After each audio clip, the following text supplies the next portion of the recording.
Εκ μέρους των εκδόσεων Οξύς σας καλωσορίζω στην απόψινή παρουσίαση του νέου βιβλίου του Πέτρου Τατσόπουλου με τίτλο «Γκαγκάριν, ο κόσμος από χαμηλά». Δίπλα μου απόψε έχω τη χαρά να έχω τη Μαρίνα Δανέζη, σκηνοθέτρια, που ήταν η σύντροφος του Νίκου Τριανταφυλλίδη, τον κριτικό κινηματογράφο Ιάσονα Τριανταφυλλίδη, που θα μιλήσουν μαζί με τον Πέτρο για το βιβλίο, τους οποίους και ευχαριστούμε θερμά. Στη σύνθεση του πάνελ αρχικά περιλαμβανόταν και η Ζωή Λάσκαρη, η οποία όμως για σοβαρούς προσωπικούς λόγους είναι εκτός Αθηνών. Θα παρακολουθήσουμε ευθύς αμέσως μια μαγνητοσκοπημένη συζήτηση που έκανε ο Πέτρος μαζί της για το βιβλίο και στη συνέχεια θα ακολουθήσει η συζήτηση. Μπορούμε να αρχίσουμε, νομίζω. Ναι, ευχαριστώ τη Χάιδο. Απλώς να πω πριν ξεκινήσει το βίντεο, κοιτάω με τρόμο τον χειριστή, ότι πραγματικά η Ζωή Λάσκαρη τελευταία στιγμή έπρεπε να φύγει από την Αθήνα.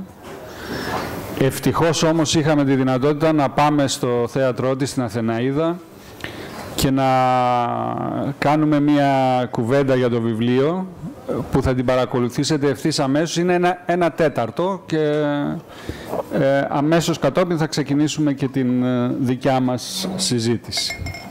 Μπορούμε να βάλουμε το βίντεο.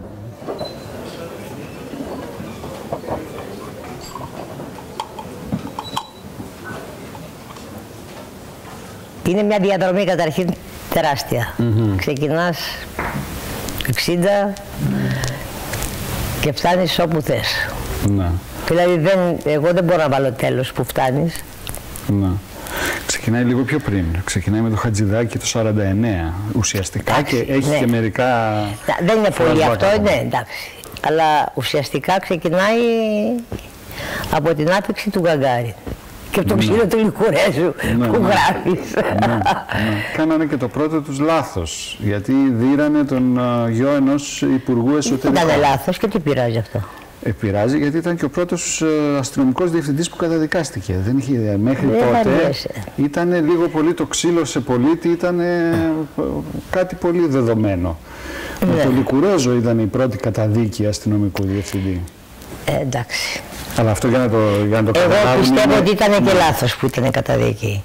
Διότι ένα οργισμένο νιάτο τώρα κατέβηκε, όπως πολλά οργισμένα νιάτα κατεβαίνουν στο πεζοδρόμιο και κάνουν αντίσταση. Αυτός ήταν ο Αλέξανδρος και ήταν λάθος να καταδικάζει. Τι δουλειά είχε. Αν δεν θέλει να πας ξύλο, εγώ κατέβαινα, ας πούμε, στη Θεσσαλονίκη που ήμουν, πόσο ήμουν, 10-12 χρονών, στις πορείες για την Κύπρο. Και ο παππούς μου τρελαινόταν ότι θα με σκοτώσουν. Λοιπόν, άμα θες να κατέβεις, το ρισκάρεις, έχεις. Λοιπόν, δεν συμφωνώ, γιατί το έκανε πιο κυριλαίο ο Αλέξανδρος. Άμα κατεβαίνεις... Δεν πήγε. Το ξέρω, πήγε να σώσει... Το ξέρω, πήγε να σώσει και τους είπε, ή σταματήστε να τον δέρνετε και αν έχετε κάτι εναντίον του, συλλάβετε τον. Προσαγάγεται το είναι αυτό το κοβελφό που λέμε. Εγώ δεν θα έκανα αυτό. Οπότε σταμάτησα να δέρνει τον φωτογράφο και έτσι να δέρνει τον Αλέξανδρο. Να σου πω, επειδή μπήκαμε λίγο απότομα, να πούμε ότι το συλλαλητήριο αυτό γινόταν για την άφηξη του Γκαγκάριν στην Αθήνα, 10 μήνες από τότε που είχε κάνει το μεγάλο του επίτευγμα. Και όλοι είδαμε, εγώ το είδα, τουλάχιστον θυμάμαι καλοκαίρι. Και ήμασταν η Πρετεντέρη, η Άννα, ο Πρετεντέρης, ο πρώην άντρας μου, βράδυ, και είδαμε αυτό το συγκλονιστικό που έγινε. Πώς σου φάνηκε ο τρόπος που συνδέονται όλα αυτά τα πράγματα μέσα στο βιβλίο, που φαίνονται από πρώτη ματιά ασύνδετα και άσχετα μεταξύ τους? Όχι, κοίταξε, ξεκινάς με Γκαγκάριν και τελειώνεις προς το τέλος με Γκαγκάριν. Με το μαγαζί πια του. Με το μαγαζί, ναι. Δεν είναι, αλλά μέσα από την αρχή που ξεκινάς με τον Γκαγκάριν μέχρι να ξαναφτάσεις στον Γκαγκάριν, κάνεις μια πορεία και δείχνεις πώς ήταν η Ελλάδα, η Αθήνα, η Ελλάδα τη δεκαετία του 60, δηλαδή περνάς στις δεκαετίες. Και αυτό είναι πολύ, και για ανθρώπους που δεν έχουν ζήσει, πολύ ωραίο. Είναι σαν ιστορική, πώς το λένε, πορεία. Αναδρομή. Ναι. αυτό. Αλλά με μια λοξή ματιά, γιατί ήθελα να είναι από κάτω. Δηλαδή να είναι η ιστορία από κάτω. Πάντοτε θες να είσαι λίγο χαμηλών αυτό. Να μην είναι επίσημα δηλαδή, η επίσημη ιστορία. Δεν είναι επίσημη ιστορία, φυσικά. Εσύ δείχνεις, δεν δείχνεις την ιστορία, εσύ δείχνεις πώς ήταν ο κόσμος τότε. Ναι. Τον κόσμο, τους χαρακτήρες, την ανεμελιά, την αθωότητα της δεκαετίας του 60 και πώς άρχισε να εξελίσσεται αυτό το πράγμα, να φτάσουμε μέχρι τον Γκαγκάριν, το αναρχικό Γκαγκάριν, το μπαράκι, το κλαμπ αυτό που... Ναι. Το χώρο στη Λιωσία. Το χώρο, ναι. Να σου πω, επειδή ήσουν μέρος αυτής της ιστορίας. Κι αν ήμουν. Θέλοντας και μη ήσουν μέρος αυτής της ιστορίας. Και ομολογώ ότι κάποια στιγμή, όταν έγραφα για σένα, πήρα την αυθαίρετη, αν θες έτσι, πρωτοβουλία να ερμηνεύσω λίγο μερικά πράγματα εκ των υστέρων, χωρίς να τα έχω ζήσει, διαισθητικά περισσότερο, όχι ότι ήξερα. Δηλαδή, όταν είχα ακούσει, για παράδειγμα, ότι τη Στεφανία την είχατε γυρίσει με 2 τέλη, τέλειωνε με 2 διαφορετικούς τρόπους. Στην αρχή μου είχε φανεί πάρα πολύ τολμηρό το ότι σε μία εμπορική ταινία ο Φίνος επέτρεπε να μην τελειώνει με happy end. Μου είχε φανεί αυτό εξαιρετικά τολμηρό. Δεν ξέρω θα πει εμπορική ταινία. Ναι. Με τα μέτρα του Φίνου και της εποχής. Ναι, ο Φίνος δεν το έβλεπε. Δηλαδή ότι σκοτώνεις ένα άτομο. Ο Φίνος δεν το έβλεπε σαν εμπορική ταινία. Ο Φίνος, για το Φίνο, ήταν πάντοτε η ποιότητα, ο ήχος, τα φώτα, η ηθοποιή, ο σκηνοθέτης. Δηλαδή ο Φίνος ήταν πατιασμένος με αυτό το πράγμα. Δεν το έβλεπε ποτέ σαν εμπορικό. Δηλαδή έβλεπε ότι να έχει επιτυχία. Ναι. Και έκανε και πολλές αποτυχίες. Ποιο ήταν το παράτολμο που μου φαινόταν εμένα εκ των υστέρων τώρα και δεκαετίες αργότερα. Ότι αποφάσιζε αυτή την ηρωίδα που εμείς την είχαμε συμπαθήσει επειδή είχε ακριβώς ταλαιπωρηθεί. Να τη στραγγαλίσει. Να τη στραγγαλίσει ο κακός, ο Σπύρος ο Καλομήρου. Λοιπόν, εκ των υστέρων όμως σκεπτόμενος, έβλεπα ότι πιθανόν να μην ήταν τόσο αντιεμπορικό τέλος για τα ήθη της εποχής. Και αυτό λέω μέσα στο βιβλίο. Γιατί μπορεί για τα ήθη της εποχής εσύ να ήσουν το σκάνδαλο, τουλάχιστον για το γυναικείο κοινό, και να μην θέλαν να σε συγχωρέσουν ούτε αν είχες ταλαιπωρηθεί και βασιλιστεί. Αυτό δεν είναι τα ήθη της εποχής, αυτό συνεχίζεται μέχρι σήμερα. Ναι, το αυτή η μοχθηρία. Όχι για μένα, γενικότερα. Η μοχθηρία απέναντι στην ομορφιά, στο όμορφο γυναικείο σώμα. Στο πετυχημένο, στον ταλαντούχο, στον... Όλο μαζί το πακέτο. Ναι. Οπότε πιθανόν να ήταν και ένα κλείσιμο του ματιού ότι δεν την συγχωρούμε ούτε μετά την απελευθέρωσή της. Θα σου πω, δεν ξέρω πώς το σκέφτηκε. Και να μην είναι αντιεμπορικό. Εγώ ξέρω ότι αυτή η γυναίκα έγραψε αυτό το πράγμα και όταν του είπαν του Φίνου απ' έξω ότι θέλουμε και ένα δεύτερο φινάλε. Αυτό το είχε γράψει με happy end. Ναι, το οποίο δεν έδειξε ποτέ ο Φίνος. Ναι. Στην Ελλάδα δεν παίχτηκε ποτέ. Άσε που ήταν η Χούντα τότε και μας σταματήσαν την ταινία. Ναι. Με την πρόταση. Ένα χρόνο μετά. Ναι, ούτε, όχι, νωρίτερα. 66 είχα. Διότι είπανε ότι αυτό δεν συμβαίνει στα αναμορφωτήρια. Ναι. Δεν είναι στα αναμορφωτήρια. Δυσφήμιση των αναμορφωτήριων. Ναι, και μας το σταματήσανε, εντάξει. Ναι. Τι να κάνεις. Αλλά ήταν μια πολύ ωραία εποχή. Ανέμελη, αθωότητα, φιλίες,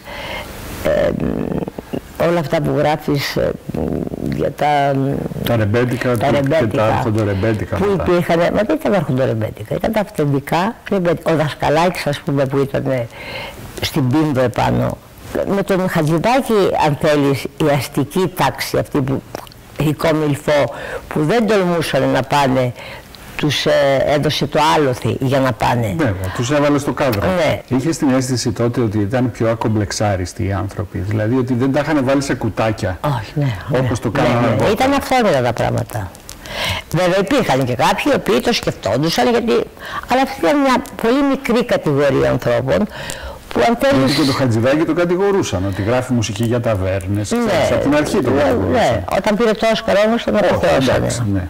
Κατάλαβες. Ναι, είναι η εθνική μας ανασφάλεια. Πάει πακέτο με τον αρκισισμό μας. Είμαστε ανασφαλείς με άρκηση. Και τα δύο, που είναι οξύμορο.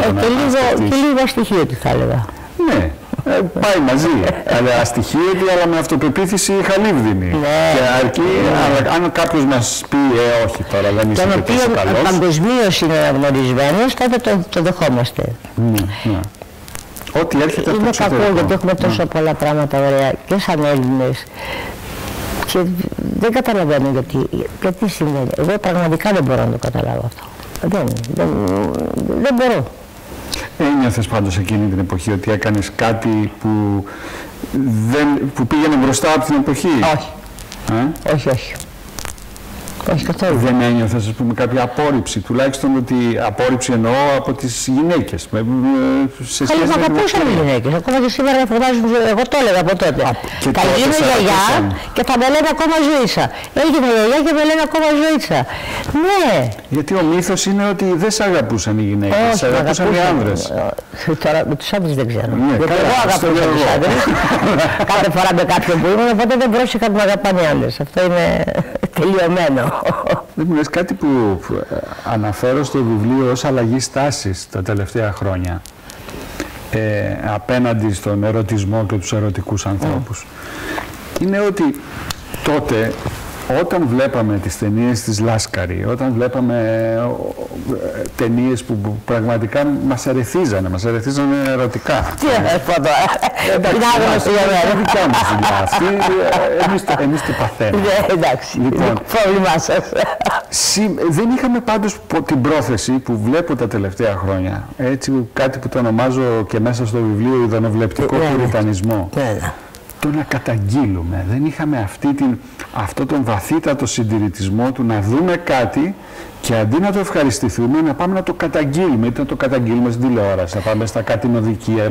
Εγώ πιστεύω ότι είδες εσύ τέτοια στάση, αλλαγή στάσης. Ήταν οι άντρες και οι γυναίκες δεν ήταν στερημένοι. Υπήρχε ο έρωτας, υπήρχε η αγάπη, υπήρχε σαν τα χώρια, ερωτεύομαι, κλαίω και από τις δύο πλευρές. Και σεξουαλικά δεν ήταν στερημένοι. Σήμερα έχουν αλλάξει τα πράγματα. Το βλέπεις δηλαδή να συνδυάζεται με στέρηση αυτό το πράγμα? Ναι, νομίζω ναι. Δεν είναι ευχαριστημένοι ήδη. Αν δεν είσαι ευχαριστημένος, με κάποιον πρέπει να τα βάλεις. Και τι να τα βάλεις με τον εαυτό σου και να κάτσεις κάτω και να πεις γιατί δεν είμαι ευχαριστημένος, τα βάζεις με κάποιον άλλον. Έτσι είναι πολύ... είναι και πιο εύκολο αυτό. Ναι. Συμφωνώ μαζί σου και σε ζηλεύω που πρόλαβες και έζησες περισσότερα από το και εγώ έζησα αρκετά, αλλά εσύ έζησες περισσότερα. Ναι, πώς να σου πω, έχουμε μια διαφορά 20 ετών αγόρι. Ζηλεύω. Και φτάνω στο κλαμπ Καγκάιν που πώς το συνδέεις όλο αυτό το πράγμα μου κάνει πολύ μεγάλη εντύπωση. Ξέρεις γιατί είχα στο μυαλό μου το Cotton Club, ας πούμε, του Κόπολα, που ήταν ένας πόλος έλξης από μαφιόζους μέχρι τζαζίστες. Εντάξει, δεν το κάνεις αυτό το πράγμα τώρα. Όχι, δεν το συγκρίνω. Σου λέω, είχα κάτι που να λειτουργεί ως πόλος έλξης, να μαζεύει διαφορετικούς ανθρώπους. Γιατί και εκεί ήταν γκάνγκστερ, ήταν μουσική, ήταν ηθοποιοί, ήταν της Παναγιάς στα μάτια στο Μεσοπόλεμο, το Cotton Club. Ναι, ήταν πολύ ωραία. Το Γκαγκάριν λειτουργήσε έτσι, μάζεψε ανθρώπους και τους μάζευε και κυρίως όταν είχαν φύγει τα φώτα από πάνω τους. Και αυτό ήταν πολλές φορές πολύ συγκινητικό, να βλέπεις, ας πούμε, βραδιές με τον Τέρι Χρυσό και να βλέπεις ταυτόχρονα να είναι καλεσμένος του Τόνι Σφίνου, που ο Τόνι Σφίνος παροδεί τον Τέρι Χρυσό.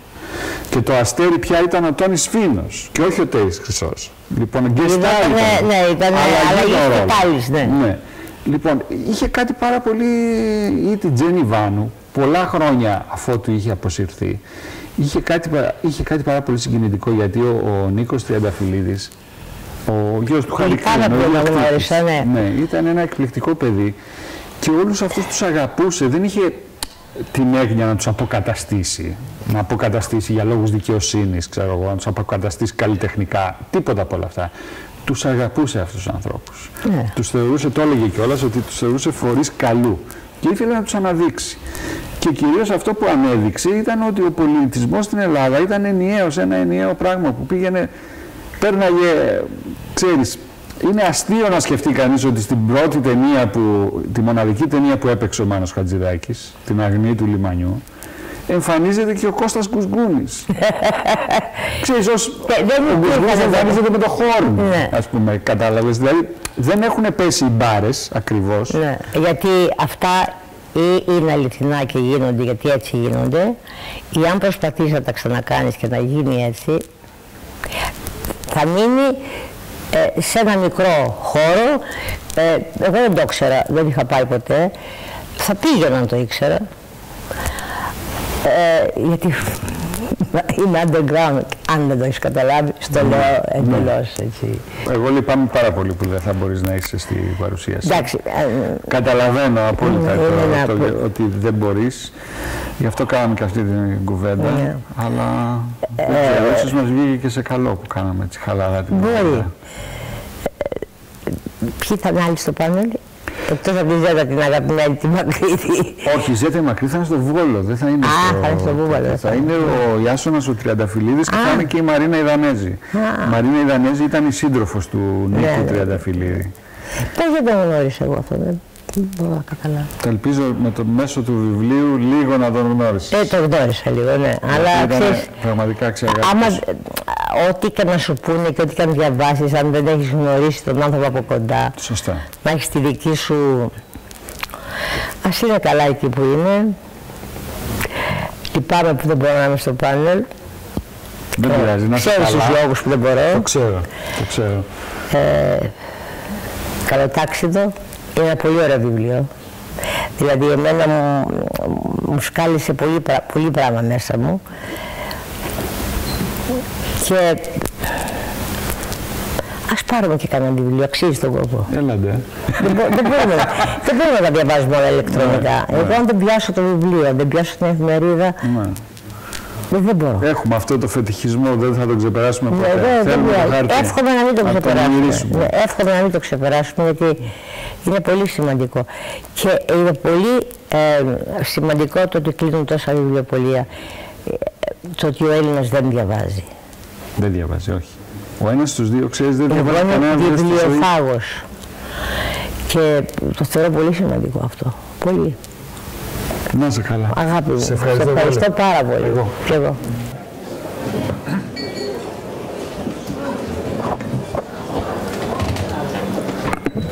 Ιάσονα, έλα εδώ.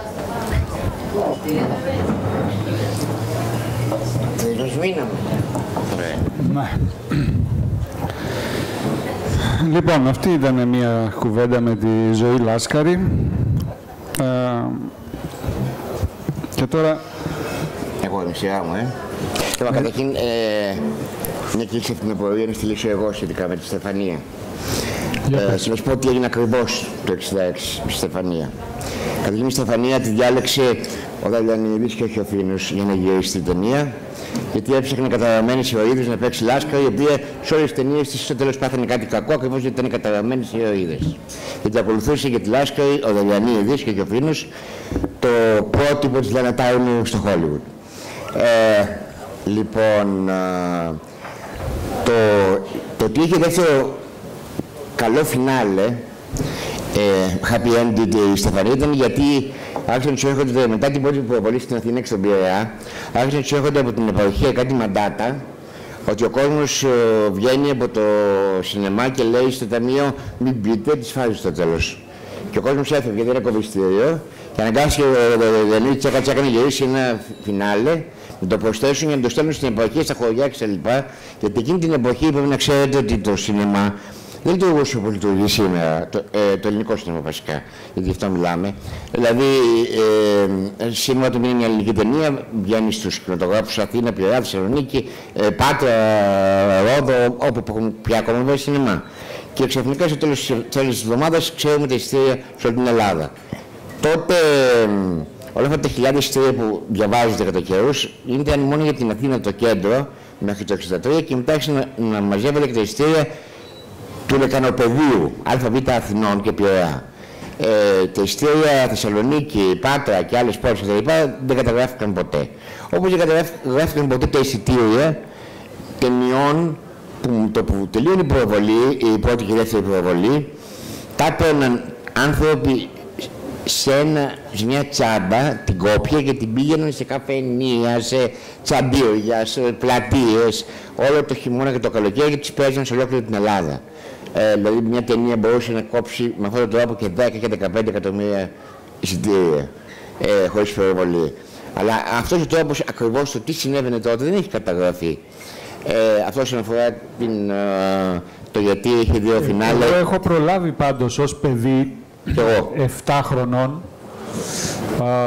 7 χρονών μέσα στη δικτατορία ή μόλις ξεσπούσε η δικτατορία, το πραξικόπημα. Έχω προλάβει φορτηγά που να πηγαίνουν στα χωριά και στην πλατεία του χωριού. Ούτε καν φορτηγό. Ναι. Καλά, εγώ πρόλαβα φορτηγό ρε Ιάσονα. Εμένα ήρθε με φορτηγό. Λοιπόν, το θυμάμαι ως ανάμνηση παιδική, πάρα πολύ έντονη. Πάντως το ότι... Χατζηχρήστο κιόλας. Θυμάμαι ότι ήταν ταινία του Χατζηχρήστου. Εξουσού υπάρχει η περίφημη ιστορία ότι κάποια στιγμή ήταν στο Φίνο γυριστή μια ταινία με το Χόρουν και το Χατζηχρήστο και είπε κάποια στιγμή όμως ο Φίνος ότι ναι, αλλά ποιο είναι το όνομα θα μπει πρώτο. Και είπε ο Χατζηχρήστος, βάλτε από θες. Έτσι κι αλλιώς, όταν η ταινία πάει εκτός Αθηνών, όλοι θα πούνε πάμε να δούμε το Θήμιο. Η ταινία δεν γυρίστηκε ποτέ. Είπαμε να πούμε για το βιβλίο μου, έτσι.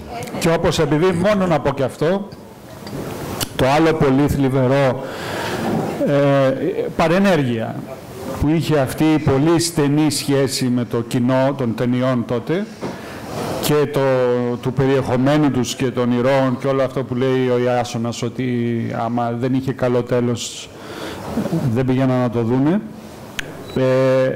Είναι η πολύ θλιβερή ιστορία του Αρτέμι Μάτσα, ο οποίος ήταν γιος εκτελεσμένου από τους Γερμανούς πατριώτη στην κατοχή και στα χωριά τον φτύνανε ως καταδότη, επειδή έπαιζε τον καταδότη στις ταινίες. Ήταν πλήρως ταυτισμένοι με τους ρόλους. Οι ίδιες ιστορίες και με τον Σπύρο Καλογύρου και με όλους τους κακούς. Μπέσο Καβαδία. Έτσι. Λοιπόν, το κόσμο ταυτιζόταν με τους ήρωες. Λοιπόν, θέλω να πω ότι καταρχήν είμαι εδώ για τον Πέτρο Τατσόπουλο, γιατί τον αγαπάω και τον εκτιμώ και τον σέβομαι πάρα πολύ. Και ήταν μεγάλη τιμή για μένα να μου πει να έρθω να μιλήσω για το βιβλίο του. Έτσι ό,τι και με μου ζητήσει ο Πέτρος δεν το έκανα, οπότε το να μου ζητήσει να μιλήσω και για βιβλίο του είναι και τιμητικό.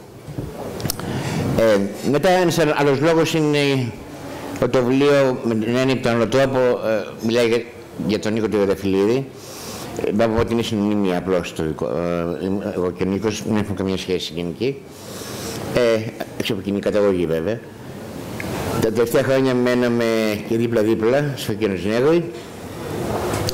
Και πρέπει να πω ότι τα τελευταία χρόνια είναι που τον συμπάθησα, που τον εκτίμησα, που τον αγάπησα, που μου βγάλε μια ζεστασιά και κατάλαβα ακριβώς τι ήταν ο Νίκος, που είχε πολύ ζεστασιά και πολύ αγάπη και πολύ τρυφερότητα μέσα του και κατάλαβα ότι τόσα χρόνια έκανε οτιδήποτε μπορούσε όχι μόνο να την αποθήσει αλλά να μην τη δείξει δημοσίως, δηλαδή την έκρυβε με φοβερή επιμέλεια και πολύ μεγάλη προσπάθεια και ένα μέρος της πολύ μεγάλης του προσπάθειας για να κρύψει ήταν και τον Γκαγκάριν.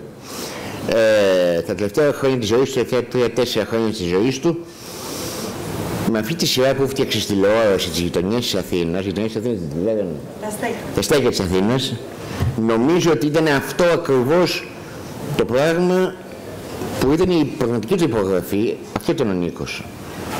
Τόσο τρυφερός, τόσο νοσταλγός, τόσο συγκινητικός, καμία σχέση με τις αγριάδες και τα τέρατα του Γκαγκάριν, το οποίο όμως Γκαγκάριν πρέπει να απολογίσουμε ότι έχει στυλ και ολόκληρη φιλοσοφία και έμεινε και το υπέγραψε και το κουβάλισε.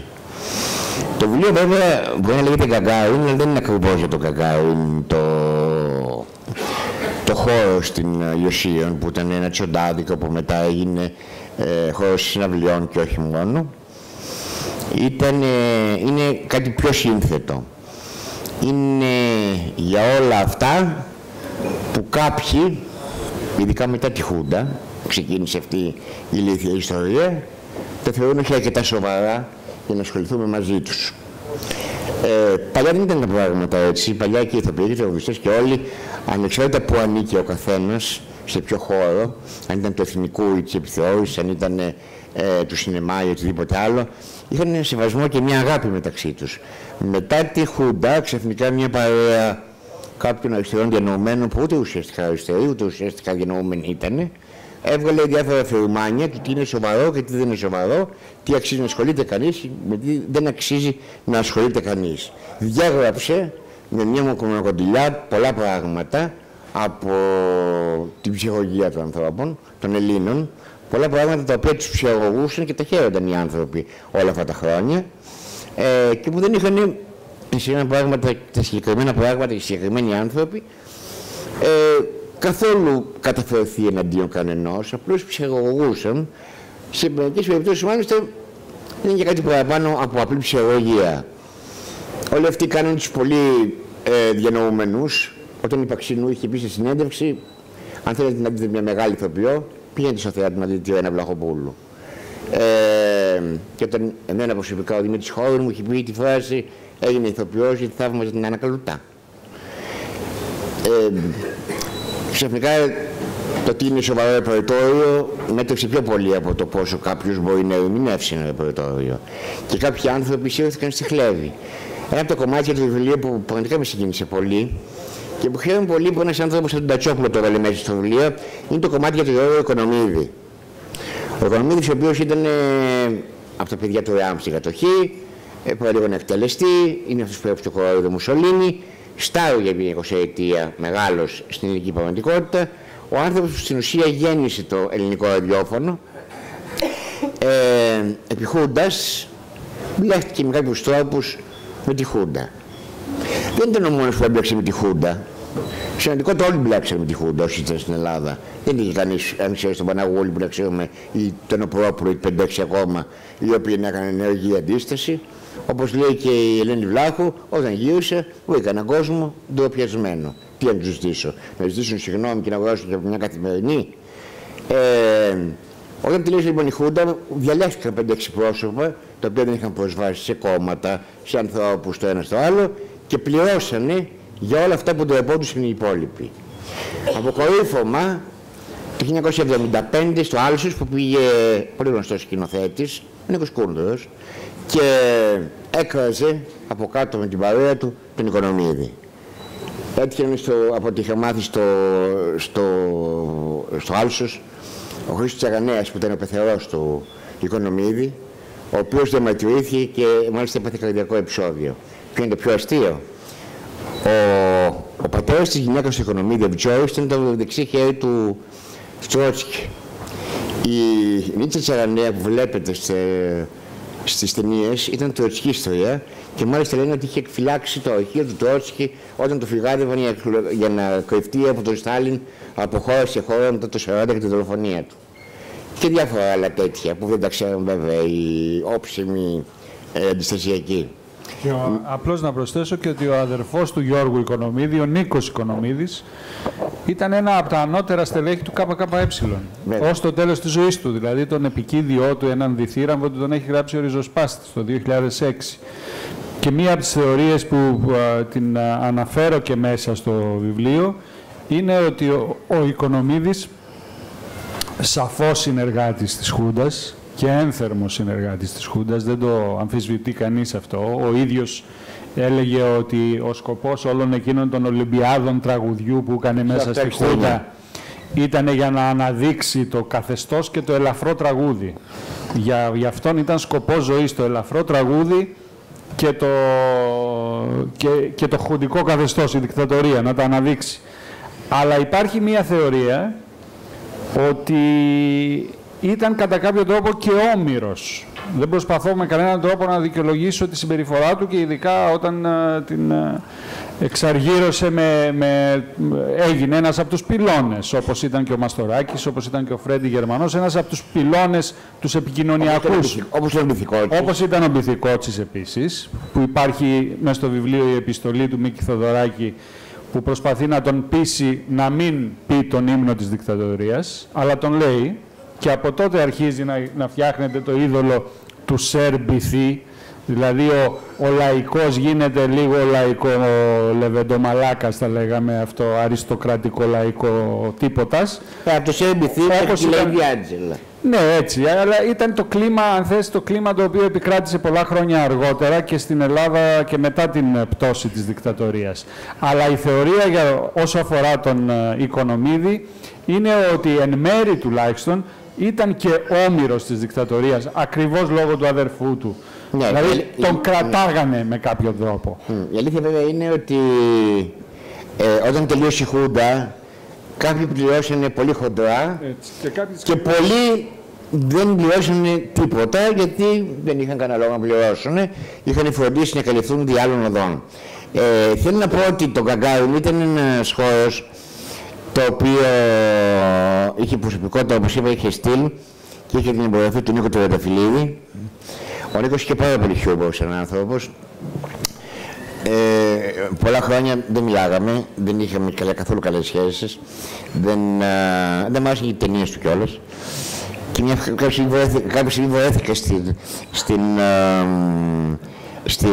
στο Γκαγκάριν και μου πλησίασε και μου είπε βγάζω την ταινία μου σε DVD και σκέφτομαι να βάλω στο εξώφυλλο ένα κομμάτι από την κριτική σου. Του λέω και τι έγραφες εκείνη την κριτική? Γράφεις ότι αυτή η ταινία δεν βλέπετε ούτε δεμένο σε καρέκλα με σφιωτόξυλο στα μάτια για να μένουν ανοιχτά. Και φυσικά έβαλα τα γέλια. Το Γκαγκάριν ήταν ένας χώρος που αυτά που είχε, αυτά που παρουσίαζε, ήταν σε δύο κατηγορίες. Σε αυτά που αγαπούσε και τα πρόβαλε με όλη την ψυχή και σε αυτά που αγαπούσε αλλά λίγο το επότανε. Και σε αυτά που πηγαίνανε και τα δεύτερα ήταν ακριβώς αυτά που κάποιοι αγαπούν, όπως πολλά από αυτά για τα οποία αναφέρεται μέσα στο Γκαγκάριν το βιβλίο του Παντοστατσιόπουλος, και κάποιοι ντρέπονται για αυτά που αγαπούν και χρησιμοποιούν φράσεις όπως αυτό είναι καλτ, αυτό είναι το ένα, αυτό είναι το άλλο, αντί να πούνε εγώ τα αγαπώ και όπως είναι και δεν με νοιάζετε όλες εσείς, χαίρεστηκα για εσάς, και μένα είναι σπουδαία, εκεί βέβαια να ξέρει κανείς και να ξεχωρίζει ότι είναι το ωραίο από το σπουδαίο. Αλλά και το ωραίο έχει δικαιώματα σε αυτή τη παλιή ζωή. Συνήθως το κοινό που πήγαινε βέβαια σε αυτό το χώρο και σε αυτού του είδους τα θεάματα, δεν χρυσόξε όλα αυτά, ήταν άγριο κοινό που έκραζε, έβραζε, φοβόταν άσχημα. Σε κάποιους ανθρώπους που πάνω στη σκηνή ήταν μεγάλη σε ηλικία. Τον είχα πάει σε έναν χορευτή παλιό του Καστρινού, ο οποίος χόρευε κτλ. Και από το κοινό ήταν ανθρωποφαγικό. Κάποια στιγμή ήρθε να μπορεί να με περιστρέφω να σκοτώσω όλους μαζί. Δεν σκέφτηκα ότι κάθε άνθρωπος αντιδρά με τον δικό του τρόπο απέναντι στα πράγματα που αγαπάει ή δεν αγαπάει και τι με σχέση εμάς. Υπάρχει ένα πράγμα στο οποίο όμως να αναφέρω σε αυτό το βιβλίο. Συμφωνώ σε αυτό που είπε η Λάσκαρη, ότι βλέπεις ανθρώπους άλλων εποχών σε αυτό το βιβλίο, κάνεις μια περιηγήση, περπατάς, θυμάσαι καταστάσεις, θυμάσαι ακόμα και πράγματα που δεν έζησες, γιατί η καλύτερη νοσταλγία είναι αυτή που δεν έχεις ζήσει. Υπάρχει κάτι που με έκανε έξαλλο, το μόνο που με έκανε έξαλλο, αλλά δεν φταίει ο Πέτρος αυτό. Ο Πέτρος απλώς μετέφερε κάτι το οποίο έχει γραφτεί πριν μια δεκαετία. Κάπου σε ένα δημοσίευμα που είναι 10-12 χρόνια, ο Βάρης Ζαβαράκης αναφέρει ότι οι λόγοι λέει, που βγήκε που έβγαλε στην εκπομπή τότε το πρόγραμμα ο Χατζηδάκης στο Φλωρινιώτη ήταν συναισθηματική με θέμα έναν από τους τραγουδιστές του μαγαζιού του Φλωρινιώτη. Δεν μπορεί να ποτέ κάτι τέτοιο να το πει ο Πέτρος, να το πει ο Άρης. Λυπάμαι, το βρίσκω χυδαίο, το λιγότερο. Καλά έκανε ο Πέτρος και το έβαλε, πάρα πολύ καλά έκανε και το έβαλε. Δεν το σχολιάσω βέβαια, απλώς το υποδεικνύω ακριβώς γιατί είναι φρικτό, χυδαίο. Το υπόλοιπο βιβλίο είναι και θαραλέο και νοσταλγικό και τρυφερό και σκληρό. Και έχετε να μάθετε και πράγματα, αλλά κυρίως έχετε να περάσετε καλά, γιατί τα βιβλία, όπως και οι ταινίες, τα θεατρικά και τα τραγούδια και όλα, πριν απ' όλα πρέπει να μας κάνουν να περνάμε καλά. Αλλιώς δεν αξίζουν τον κόπο και νομίζω ότι όσον αφορά τον Νίκο Τριανταφυλλίδη, να είναι καλά εκεί που είναι, Καλύτερο εδώ στη μνήμη του δεν μπορούσε κάποιος να του κάνει.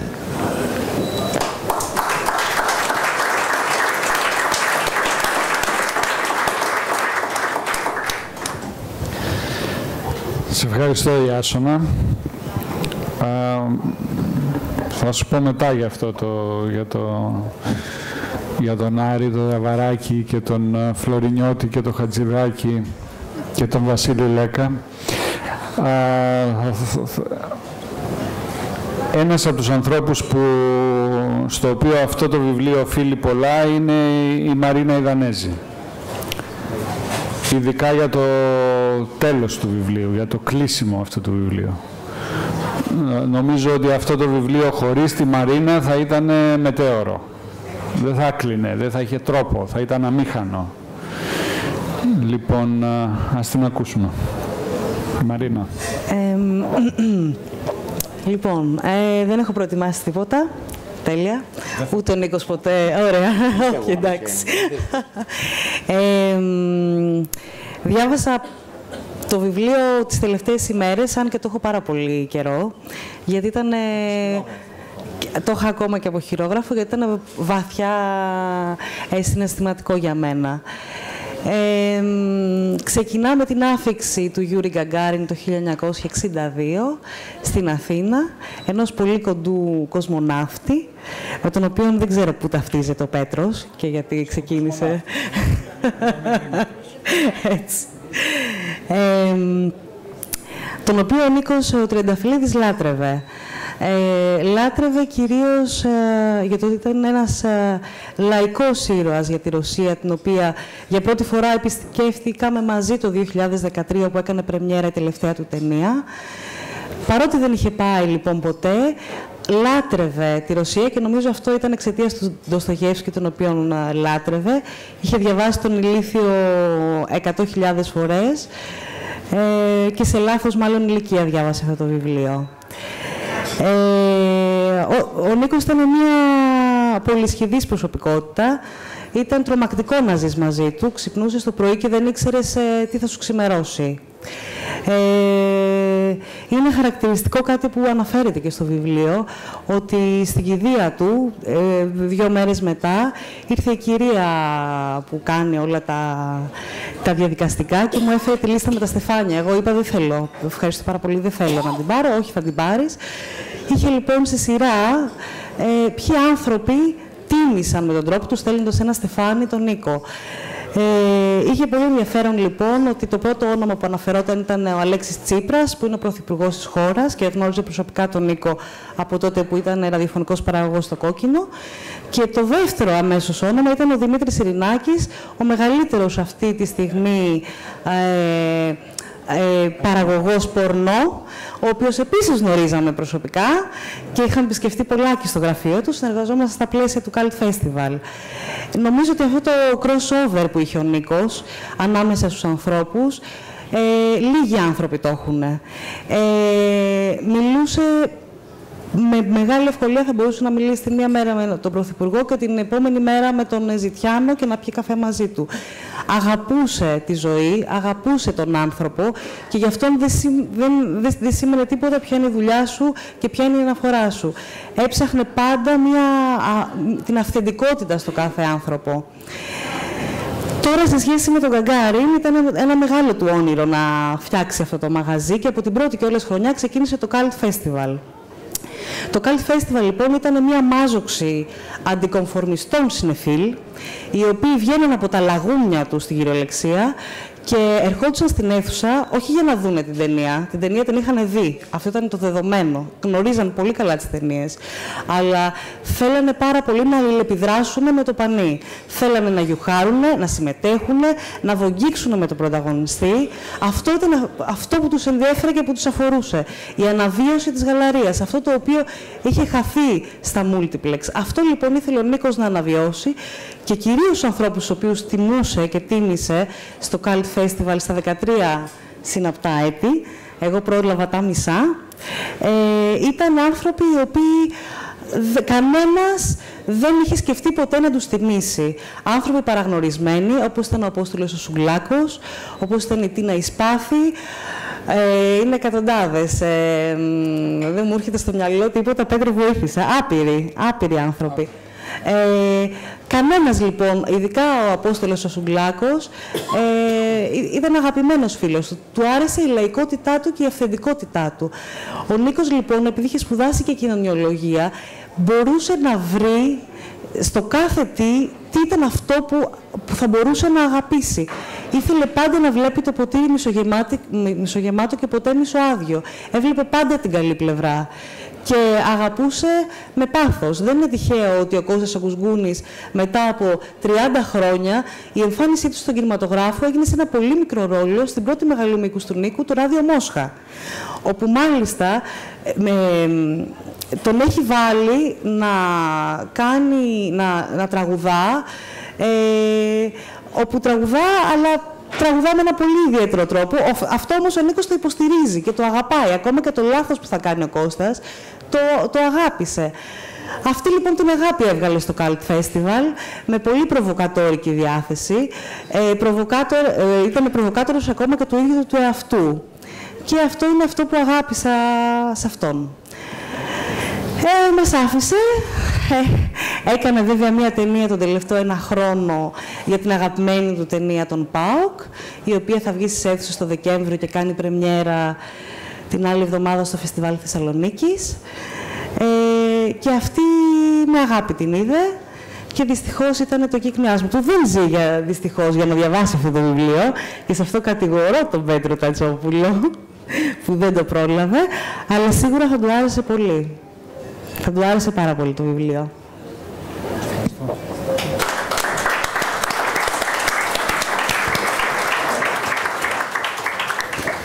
Πάντως, συγγνώμη σε διακόπτω, αυτό που λες για το βιβλίο για το Γκουσγκούνη. Ναι. Για πες. Μήπως κάνω λάθος. Όχι, αυτό που είπε ο Πέτρος, αυτό που λες. Καλά το λες. Εντάξει. Θυμάμαι απέναντι εκεί που είναι τώρα η Τεχνόπολη στον Γκάζι, υπάρχει ένα που λέγεται 4, παλιά ήταν τσοντάδικο. Όταν πήγαινα στο γυμνάσιο, εν πάση ήταν τσοντάδικο. Και κάποια στιγμή, γύρω στο 1980-81, έκανε επανεμφάνιση ο Γκουσγκούνης πάνω στη σκηνή. Φυσικά ερχόντουσαν τα λεωφορεία από την επαρχία, φυσικά.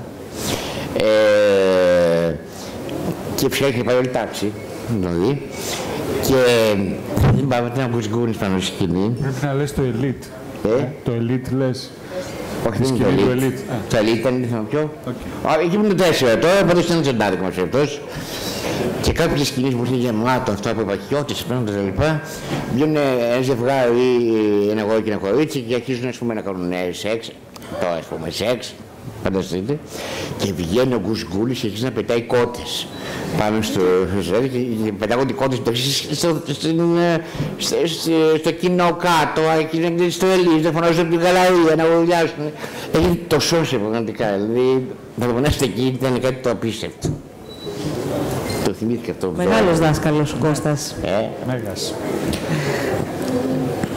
Λοιπόν, σας ευχαριστώ για τα καλά σας λόγια. Να σας πω κι εγώ 2 πράγματα. Πρώτα απ' όλα πώς αυτό το βιβλίο μου ήρθε στο μυαλό να το γράψω με πολύ διαφορετικό τρόπο από ό,τι κατέληξε.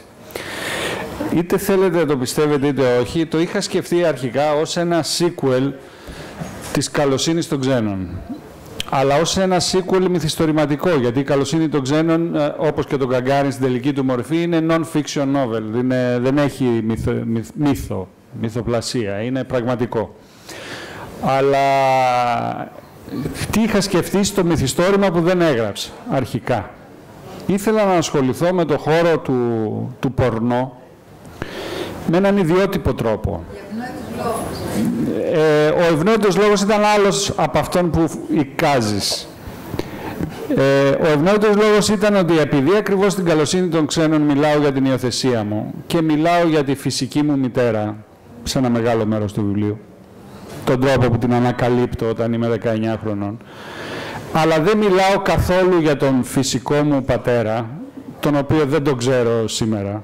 Και όποιος κύριος σηκωθεί έτσι 80 χρονών και μου πει εγώ είμαι το συζητάμε, δεν το αποκλείω.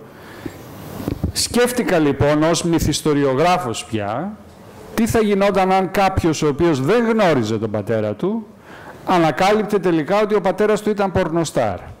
Δηλαδή έβλεπε μια ταινία ξαφνικά, όπου η ομοιότητά του είναι εκπληκτική με τον αστέρα που παίζει και βλέπει όχι μόνο τον πατέρα του, αλλά και όλα του τα σέα του και τα μέα του. Δηλαδή βλέπει τον πατέρα του σε πλήρη ανάπτυξη και πόσο αυτό μπορεί να επιδράσει και να τον κάνει, σύμφωνα με το μυθιστόρημα που πάντα δεν έγραψα, να τον κάνει ένα είδος τένιας μακρύ, πώς τη λέγανε την ψυχολόγο αυτής της υποστηρικτικής ψυχολογίας. Ναι, να γίνει κάτι τέτοιο, δηλαδή μέσα από την άβυσσο του ανθρώπινου μυαλού, το να δεις τον πατέρα σου ως πορνοστάρ για πρώτη φορά στη ζωή σου, να οδηγηθεί στο να ακολουθήσει τη συμβουλευτική σε οικογένειες διαλυμένες και όλο αυτό. Ξεκίνησε λοιπόν έτσι, ως ένα μυθιστόρημα, όπου έπρεπε να μάθω βέβαια τα πάντα γύρω από το χώρο του πορνό. Αυτό με οδήγησε πολύ γρήγορα στον Κώστα Γκουσγκούνη, το οποίο ήταν το σύμβολο, το αρχέτυπο. Έμαθα έκπληκτος, Μαρίνα, πολύ αργότερα, ότι ο Γκουσγκούνης είχε γυρίσει μόνο μία hardcore ταινία στη ζωή του, τον Ειδωνοβλεψία.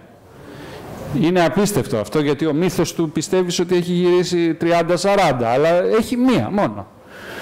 Και μάλιστα είχε και την απίστευτη παγκόσμια πρωτοτυπία να παροδίσει τον εαυτό του ως πορνοστάρ, στην ταινία «Ήταν άξιος» του Όμηρου Ευστρατιάδη, ενώ δεν ήταν πορνοστάρ ακόμα.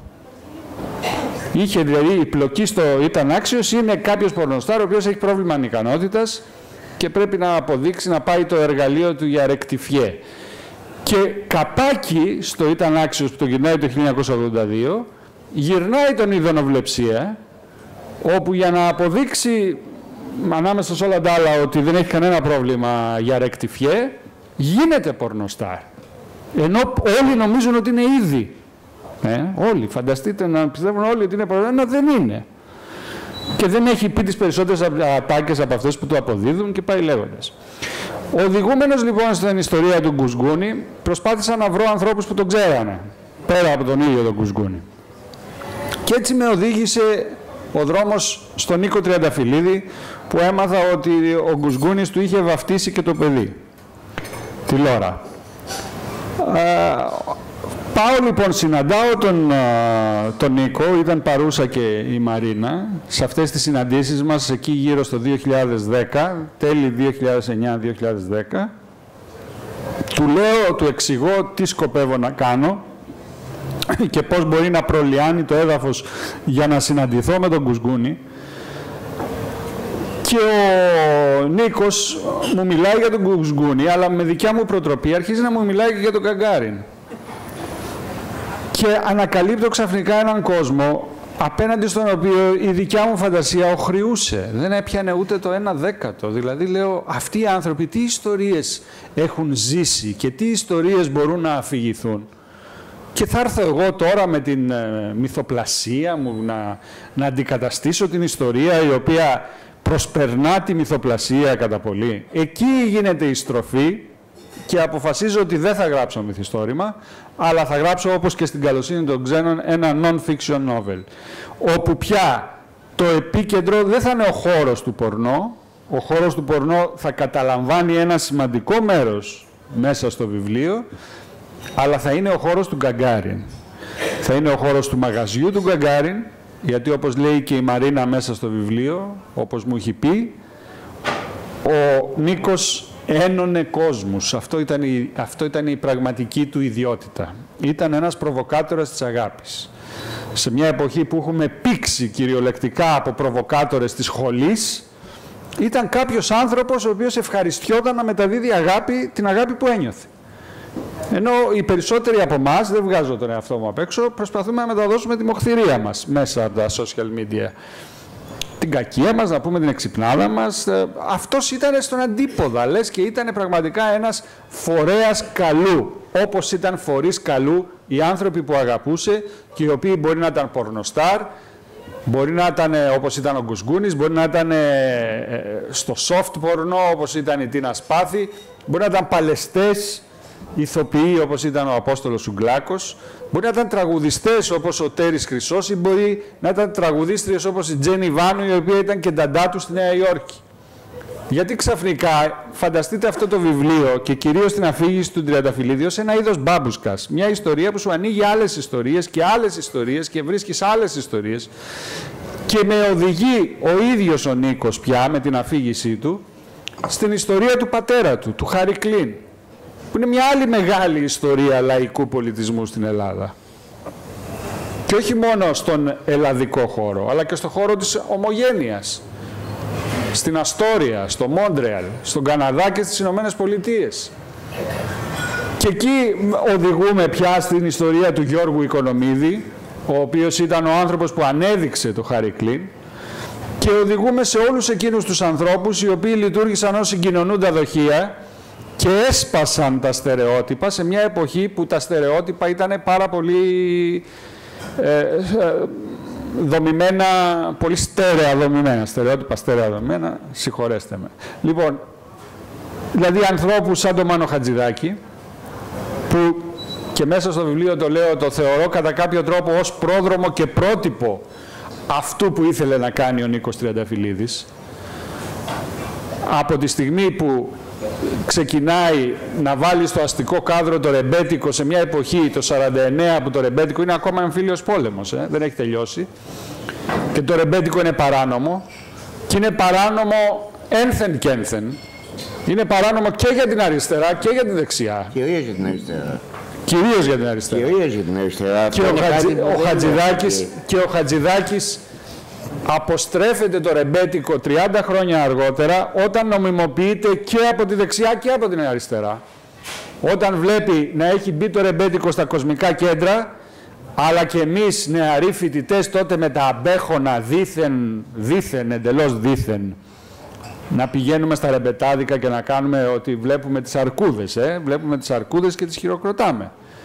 Έτσι με τον ίδιο τρόπο, αλλά με σεβασμό απέναντί τους, εν είδη εξωτικών αρκούδων, παρουσιάζει ο Μάνος Χατζηδάκης στο κοινό του θέατρο τέχνης τον Βαμβακάρη και τη Σωτηρία Μπέλου, οι οποίοι κάθονται πάρα πολύ σεμνά και ταπεινά όσο μιλάει, δεν επεμβαίνουν καθόλου και τώρα του λέει και τώρα θα σας τους δείξω τι μπορούν να κάνουν. Και μετά μπαίνουν μέσα στο αστικό κάδρο οι ρεμπέτες. Ο Βαμβακάρης τραγουδάει πια και σε κοσμικά κέντρα, όπως τα Ξημερώματα, ένα κέντρο στη Θεσσαλονίκη, και εκεί στο βάθος της κομπανίας του είναι ένας νεαρός, ένας όμορφος νεαρός που χαμογελάει, κιθαρίστας, που εμένα μου μοιάζει πάρα πολύ με τον Jim Carrey σε αυτή τη φωτογραφία τη συγκεκριμένη, ενώ όλοι λέγανε ότι μοιάζει πολύ με τον Τζον Τραβόλτα, ειδικά με αυτά που έκανε αργότερα. Και αυτός ο νεαρός είναι ο Γιάννης Φλωρινιώτης, ο οποίος είναι το επόμενο ταχυδακτηλουργικό κόλπο του Μάνου Χατζηδάκη 30 χρόνια αργότερα. Και σαν να μην φτάνει αυτό, για να σας δώσω λίγο την αίσθηση των συγκοινωνούντων δοχείων με τα οποία διατρέχουν όλο το βιβλίο. Ενώ κάνει εκείνη την βλάσφημη εκπομπή για το Φλωρινιώτη ο Μάνος Χατζηδάκης, ο Δαβαράκης, εδώ έρχομαι σε αυτό να σχολιάσω λίγο αυτό που είπε ο φίλος μου ο Ιάσονας, ότι ο Δαβαράκης αποκαλύπτει ότι πέρα από το παιχνίδι, γιατί ήταν και ένα παιχνίδι, ήταν παιχνιδιάρης ο Χατζηδάκης, δεν ήταν σοβαροφανής, γι' αυτό και τον μισούσαν οι σοβαροφανείς.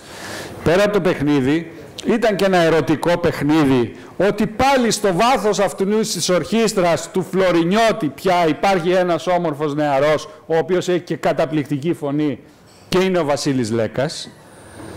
Και εν είδη καραμπόλας, για να φέρει κοντά του το Βασίλη Λέκα που τραγουδάει υπέροχα τα τραγούδια του, και σε στίχους Δαβαράκη ορισμένα από αυτά τα επόμενα χρόνια, για να φέρει κοντά του το Βασίλη Λέκα, κάνει εκπομπή για τον Γιάννη Φλωρινιώτη. Με συγχωρείς, δεν το βρήκα χυδαίο. Εγώ δεν το βρήκα. Το βρήκα πολύ ανθρώπινο. Ανθρώπινο δεν είναι. Εξαιρετικά ανθρώπινο.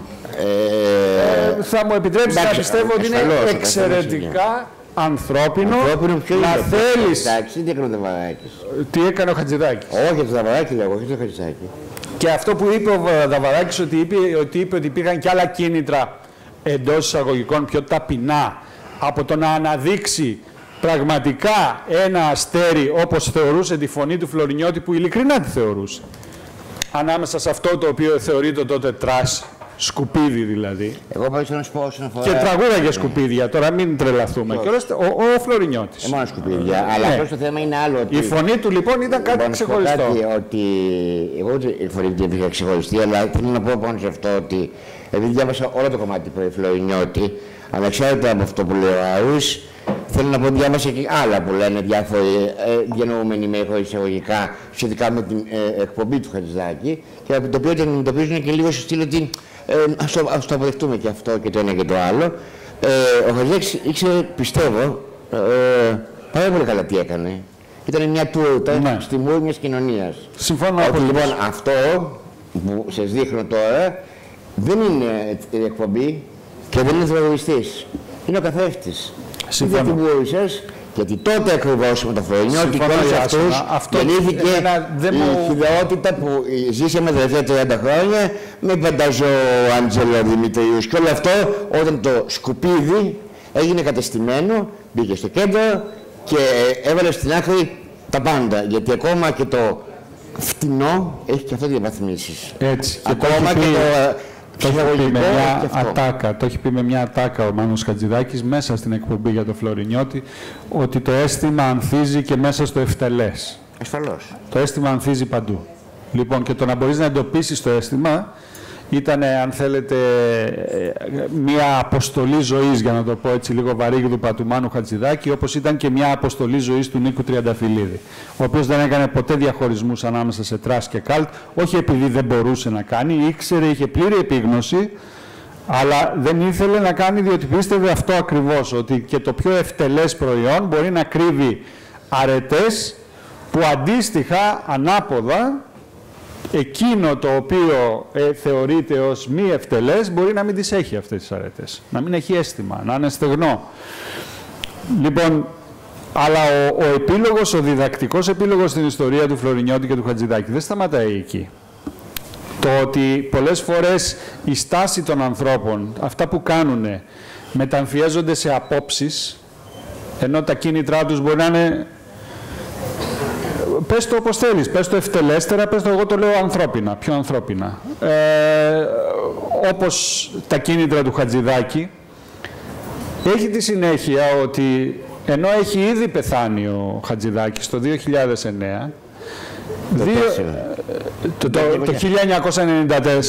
ναι, έχεις δίκιο, το 2009 γίνεται αυτό που θα πω τώρα, και ενώ έχει πολλά χρόνια, 15 χρόνια πριν πεθάνει ο Μάνος Χατζηδάκης, πάει ο τενόρος, ο Μάριος Φραγκούλης, να διασκεδάσει με την Ντέμπορα Μέγερς, μια επίσης υψήφωνο, στον Καρβέλα και στη Βύση. Απενοχοποιημένα πλήρως πάνε Καρβέλα Βύση, το βράδυ. Η βραδιά πάει πολύ στραβά όμως, όπως ίσως θυμάστε. Μπλέκονται σε μια λογομαχία με τον Καρβέλα. Ο Καρβέλας φέρνει και τους σωματοφύλακές του, τον πλακώνουν άγρια στο ξύλο. Πολύ άγρια, τους πάνε πλευρά, τη μύτη. Καταθέτει μήνυση ο Φραγκούλης και η μήνυση αυτή αποσύρεται μονάχα όταν ζητάει δημόσια συγγνώμη ο Καρβέλας για το επεισόδιο. Δεν τελειώνει εκεί όμως η ιστορία. 3 μήνες μετά από αυτό γίνονται οι αγώνες τραγουδιού στην Ξάνθη. Η Ξάνθη είναι η γενέτειρα του Χατζηδάκη. Και το πρόγραμμα γράφει από την Έλλη Πασπαλά στην Άννα Βύση. Έχει και την Έλλη Πασπαλά, έχει την Άννα Βύση. Έχει και τον Μάριο Φραγκούλη, έχει και τον Αντώνη Ρέμο. Το οποίο ο Μάριος Φραγκούλης το θεωρεί έγκλημα καθοσιώσεως. Και έγκλημα καθοσιώσεως πολύ περισσότερο το θεωρεί ο Γιώργος Χατζηδάκης, ο θετός γιος του Χατζηδάκη. Και αποσύρει τη συμμετοχή του Φραγκούλη από το πρόγραμμα. Διότι λέει ότι όσοι φτιάξαν πρόγραμμα στο οποίο να συστεγάζονται Βύση με Φραγκούλη, δεν έχουν ιδέα για τη μνήμη του Μάνου Χατζηδάκη. Δεν έχουν ιδέα, κανένα σεβασμό απέναντι στο έργο του Μάνου Χατζηδάκη. Και η Δύση, ως απάντηση σε αυτό, 2 μήνες μετά, κάνει κοινό πρόγραμμα με το Φλωρινιώτη, λέγοντας στον Γιώργο Χατζηδάκη ότι εγώ κάνω πρόγραμμα με αυτόν που ανέδειξε ο πατέρας σου, ενώ εσύ, που δεν έχεις κανένα δικαίωμα να το κάνεις, τον απέκλεισες. Απέκλεισες εμένα, τη Δύση δηλαδή. Βλέπετε λοιπόν ότι οι καραμπόλες αυτές διατρέχουν όλο το βιβλίο. Και η αίσθηση ότι ο πολιτισμός που μας διαμόρφωσε έφτιαξε εμάς, αυτό που είμαστε τώρα. Όχι αυτό που νομίζουμε ότι είμαστε, ούτε αυτό που νομίζουν οι ξένοι ότι είμαστε, αλλά αυτό που είμαστε, πραγματικά. Έχει περάσει μέσα από αυτές και πολλές άλλες καραμπόλες. Και ήταν ευχής έργων ότι συνάντησα τον Νίκο Τριανταφυλλίδη και ξεναγήθηκα μέσα από τα μάτια του σε αυτό το χώρο, γιατί ο ίδιος ο χώρος έχει τη δικιά του βαριά ιστορία, ο χώρος του Γκαγκάριν. Φανταστείτε δηλαδή έναν κινηματογράφο αστικό, σε μια περιοχή ακόμα αστική, μικρομεσοαστική, όπως ήταν τα Σεπόλια προπολεμικά, ο οποίος κατά τα Δεκεμβριανά μετατρέπεται σε στρατόπεδο συγκέντρωσης, σε κέντρο κράτησης της όπλα. Ο Μύρον. Ορισμένοι από αυτούς μπορεί να πηγαίναν στο ίδιο σινεμά να βλέπουν ταινίες με τον Έρορ Φλίν και ξαφνικά ήταν όμοιροι. Δεν ξέραν δηλαδή αν θα ζήσουν την επόμενη μέρα ή όχι. Και αυτό, η ομηρία, με οδηγεί σε μορφές όπως ο Εμπειρίκος ή ο Μένης Κουμανταρέας, ο οποίος έζησε ως όμηρος, 13 χρονών παιδί. Και ο Ανδρέας Εμπειρίκος, ο οποίος όχι μόνο έζησε ως όμηρος σε έναν αντίστοιχο θερινό σινεμά, το Φίβο, στο Περιστέρι, αλλά εκείνη τη στιγμή εμπνεύστηκε και το μεγαλύτερο ερωτικό μυθιστόρημα της ελληνικής λογοτεχνίας, το Μεγάλο Ανατολικό, και άρχισε να τον γράφει. Ενώ πεζότανε αν θα ζήσει ή αν θα πεθάνει, αν θα εκτελεστεί. Λοιπόν, όλες αυτές τις μνήμες ενός χώρου που είναι θερινό σινεμά, είναι στρατόπεδο κράτησης, είναι χώρος για βαριετέ μετά. Μετά γίνεται χώρος προβολής ταινιών καράτε στη δεκαετία του 70. Σεξ καράτε. Μετά πάει στο σεξ καράτε. Στο τέλος της δεκαετίας του 70, ο υπέροχος νεοελληνικός εγκέφαλος συνδύαζε το σεξ με το καράτε. Ήταν το γαμάμε και δέρνουμε στην πράξη. Δηλαδή ήθελε να τα βλέπει και τα δύο. Λοιπόν, και μετά μόνο σεξ. Το καράτε το φάγε το μαύρο σκοτάδι. Εδώ πρέπει να πούμε κάτι σχετικά με αυτό το κίνημα, σε εισαγωγικά, των σεξ ταινιών. Ότι πολλοί που ακούν για αυτές τις ταινίες αρχές δεκαετίας του 70 φαντάζονται τσόντες, δηλαδή αυτές οι οποίες υπάρχουν σήμερα στο διαδίκτυο κατά εκατομμύρια. Δεν έχει καμία σχέση. Όταν εκεί στα τέλη της δεκαετίας του 60 τελείωνε το λεγόμενο εμπορικό σινεμά και ξεκινούσε η περιπέτεια του ελληνικού κινηματογράφου, ένας ολόκληρος κόσμος δεν είχε δουλειά. Και αυτός ο κόσμος ήταν ένας κόσμος τεχνικών, μουσικών, ηθοποιών, πλατό, ηχοληπτών, χιλιαδιό. Οι οποίοι έπρεπε να βρουν δουλειά. Οι λεγόμενες ερωτικές ταινίες δεν είναι τσόντες όπως τις ξέρουμε σήμερα. Soft. Ήτανε. Ούτε καν soft δεν ήταν. Ήτανε κάτι αστυνομικές. Soft είναι όλες οι τσόντες χωρίς πουλιά. Ναι. Ναι. Soft είναι. Αυτό, τότε είναι έτσι. Άπλες. Αστυνομικές βέβαια οι περισσότερες. Άπτινες. Αστυνομικές περισσότερες, όπου παίζανε σχεδόν οι περισσότεροι του ελληνικού σινεμά. Και υπέροχες. Δηλαδή, αυτές, αν θυμάμαι καλά, ναι. Την Εσπάθη που ήταν σε ένα μπάνιο. Σε πολλές ήταν την Εσπάθη. Και μετά έπαιζε η fake την Ασπάθη, η οποία έπαιζε σε σκληρές τσόντες. Η Κατερίνα Ασπάθη. Μπαίνει μέσα η παρέα της και της λένε πιάσαν τον Κώστα. Και είναι αυτή, όπως τον σαπούνια, τα νερά, όλα αυτά, και έρχεται στην καμέρα και λέει: πιάσαν τον Κώστα, τότε και δουλεύουν όλοι. Πρέπει κάτι να κάνουμε. Πρέπει να κάνουμε πριν έρθει στο μία δεβέρα. Γυρίζει στο φακό και λέει: και τώρα θα σας δείξω την κολλάδα μου. Έτσι δεν είναι. Τι? Αυτό είναι το μικρόφωνο της Αλίκης, το οποίο είναι hardcore. Άρα αποκλείται να ήταν την Ασπάθη, ήταν η Κατερίνα Ασπάθη. Αλλά εκείνες με αποκορύφωμα το Sex 13 Μποφόρ, το οποίο ήταν το αριστούργημα, αν θέλετε, όπου έπαιζε και ο Λικούργος Καλέργης, και ο οποίος το γυρίστηκε το 1971 μέσα στη Χούντα και είναι και ένας ύμνος στη Χούντα. Δηλαδή υπέροχα μπουζούκια, μνημεία, είναι όλα υπέροχα εκεί πέρα. Όπως και οι άλλες ταινίες που γυρίστηκαν μέσα σε εκείνη την εποχή και οι οποίες είναι και ηθικοπλαστικές. Πάντοτε πεθαίνουν και σκοτώνονται οι κακοί στο τέλος. Αλλά ειδικά το Σεξ 13 μποφόρ έχει και εκπληκτικούς διαλόγους. Ποιητικίζοντες. Έχει μία όχι όλα. Αυτό είναι το αποκορύφωμα. Σου λέω δεν παίζεται. Μιλάνε σαν να είναι Σέξπιρ για κοφαλάλους. Δεν ξέρω. Κάτι, με αποκορύφωμα βέβαια τον ίδιο τον Λικούργο Καλέργη, ο οποίος εκείνο τον καιρό παίζει στο Εθνικό ή στο Θέατρο Τέξης, δεν θυμάμαι πού. Στο Εθνικό. Ναι. Και μιλάει με όλο το μπάσο του Εθνικού βγαίνει κτλ. Και που υπάρχουν διάλογοι οι οποίοι έχουν τη δικιά τους αυτόνομη ζωή, ερήμην του τι λένε για το κοινό της εποχής, στο Αλάσκα και στο Ριβολί. Ας πούμε, έχει μία αγάμητη μοναχοκόρη ο Λικούργος Καλέργης μέχρι να εμφανιστεί ο Γκουσγκούνης, που του την πέφτει αυτή και του λέει για την Άνοιξη και θέλει κάτι από σένα η Άνοιξη και κάτι από μένα η Άνοιξη και πηδιούνται. Αλλά πριν από αυτό παραπονιέται αυτή στον πατέρα της και λέει τι μοναξιά είναι, τι αφόρητη μοναξιά είναι σε αυτό το νησί, ούτε πουλί δεν περνάει από εδώ. Και πετάγεται ο Καλέργης ως βασιλιάς Λύρ, ας πούμε, και λέει ούτε πουλί. Φαντάζομαι τον κόσμο από κάτω να παραλυρεί με την άλλη ζωή του κειμένου. Λοιπόν, αυτόν όλο τον κόσμο τον αγκαλιάζει ο Τριανταφυλλίδης και φτάνει μέχρι σήμερα. Δηλαδή φτάνει μέχρι την περίπτωση του Δημήτρη Σιρινάκη και της Τζούλιας Αλεξανδράτου. Η Τζούλια Αλεξανδράτου είναι ένα σημαντικό μέρος του βιβλίου επίσης. Γιατί είναι ξαφνικά η Τζούλια? Διότι η Τζούλια για μένα οριοθετεί τη μετάλλαξη του κοινού. Αυτό το οποίο και μέσα στο βιβλίο ονομάζω ειδωνοβλεπτικό πουριτανισμό. Όπου πια ο κόσμος, οι αντροπαρέες, οι αγοροπαρέες δεν υπάρχουν. Ο κόσμος ό,τι θέλει να δει μπορεί να το δει στο σπίτι του χωρίς να κουνηθεί καν από τον υπολογιστή του. Να δει τα πάντα, πολύ περισσότερα από αυτά που θέλει να δει. Τα πάντα στα porno site. Και που μέσα σε αυτή την εποχή έρχεται η Τζούλια Αλεξανδράτου να γυρίσει μία τσόντα και μετά και τις υπόλοιπες, αλλά μπροστά σε ένα κοινό το οποίο διαπνέεται πια από αυτό που ονομάζω ειδωνοβλεπτικό πουριτανισμό. Ανθρώπους που δεν βλέπουν πια ταινίες για να καυλώσουν όπως κάναμε εμείς.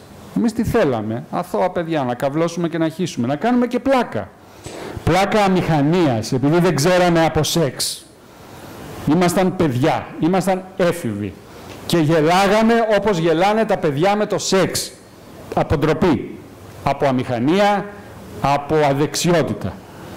Αυτό όμως θέλαμε. Δεν θέλαμε να δούμε γυμνό για να καταγγείλουμε, να πάμε στα κατηνοδικεία και να πούμε ότι στο Big Brother, ξέρετε, χτες κουνιόντουσαν τα σεντόνια και σας το λέω και έχω δώσει τα στοιχεία μου στο control, άμα θέλετε να σας τα πούν πλήρως. Αυτό τον βαθύτατο συντηρητισμό που έχει το σημερινό κοινό και απέναντι στο οποίο η Τζούλια Αλεξανδράτου επί 2 εβδομάδες παίζει το θέατρο ότι της κλέψανε τα προσωπικά δεδομένα. Προσωπικά δεδομένα με τρικάμερο, με άψογο ήχο, αλλαγές γωνίας, δηλαδή η πιο high-tech υποκλοπή προσωπικών δεδομένων που έγινε και που δείχνει όμως και τη βαθύτατη υποκρισία από την οποία διαπνεόμαστε σήμερα. Αυτό ήταν το βιβλίο, μία χαρτογράφηση κυρίως ενός ανθρώπου, στον οποίο είναι αφιερωμένο το βιβλίο, στον Νικόλα Τριανταφυλλίδη, ενός χώρου και μιας κοινωνίας, μία απόπειρα να δούμε λίγο το πρόσωπό μας στον καθρέφτη έτσι όπως είναι. Ούτε εξειδανικευμένο, ούτε κουλέρ λοκάλ, ούτε τίποτε από όλα αυτά. Σας ευχαριστώ.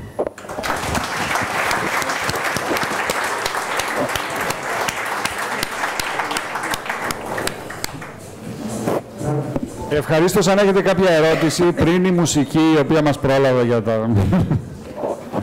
Αν θέλετε κάτι να ρωτήσετε, ευχαρίστως να σας απαντήσουμε. Αν πάλι δεν θέλετε, η μουσική.